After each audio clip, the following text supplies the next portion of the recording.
Okay, hey everybody, this is Jim from Discovery Divers in Japan coming at you again today with another 5-minute fix, I hope. Today's topic is a leaky inflator on a BC. You're going to see this in two different ways, possibly. The less serious way or less uncomfortable way is you'll actually have bubbles coming either from the hose or from the attachment point. The other thing that's a little more unsettling, you might be able to hear it, maybe not, is your BC slowly inflates all the time. And that's what this one was doing, actually. You'll just kind of notice when you're at the same depth, you just keep getting lighter. And maybe you can hear that if you put it right to your ear. All right. And the thing to do in that case is disconnect it, and up to you, either finish your dive or continue your dive with oral inflation. All right.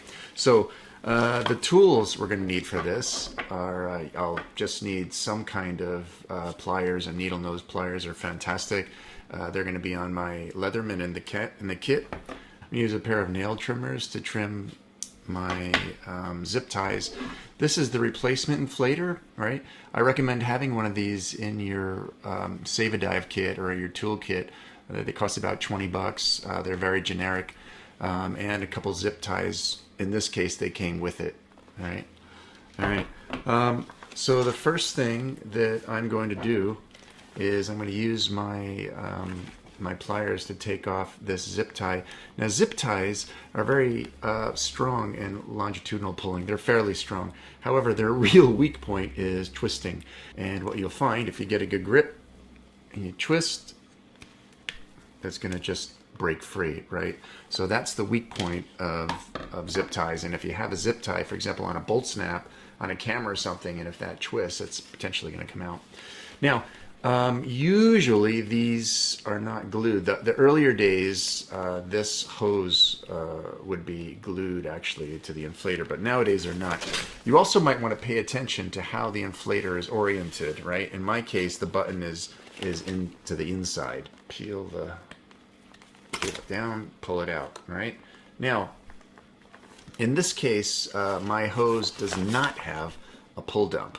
There's a piece of metal across there, a pin, and that's to connect to a steel braided line that would be inside of here. And if there were a shoulder dump, it's actually that steel braided line that will be pulling it. In this case, I do not have that, so I'm not going to need to mess with this pin, but you might want to save it. If your BC has a pull dump, right, this is the part that's going to do the job, all right? Normally, I just throw these away. They are serviceable. Excess Scuba sells service kits for theirs. Usually, it's not worth my while. There's a nice tool that a couple companies sell that'll take this out, and there are a bunch of O-rings in there you can mess with.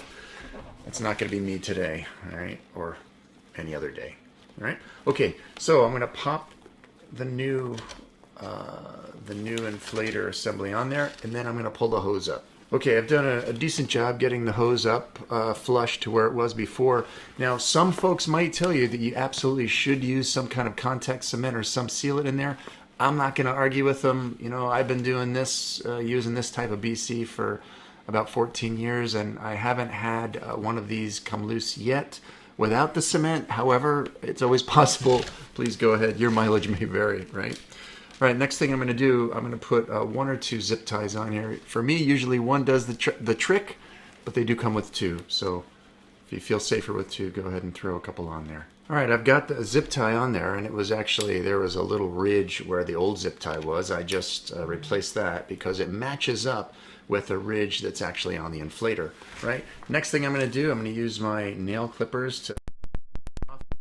Nail clippers are really nice to trim zip ties with because they make a slightly curved edge, and they kind of avoid those sharp edges that scissors would get cutting zip ties, and also they cut closer. So a nice tool to have in your Save a Dive kit. And that's it, right? That's it. And naturally, any kind of equipment, you're going to want to check this out of the water, right? Make sure that it's not leaking. If you don't feel comfortable, please bring it to a shop. Have a professional do for you. You know, as an additional note, you might notice, these are pretty simple inflators, right? I'm sure if you have like a fancy BC, your inflator looks much different. However, these will do in a pinch, right? No matter what other fancy stuff your inflator is doing, basically it has to let air in, let air out, right? And these will do that. So as long as this hole is the same size as yours, and I believe they're fairly universal, certainly check that. You're good to go, saving a dive. All right, hope that helped you out. See you on the beach. Bye-bye.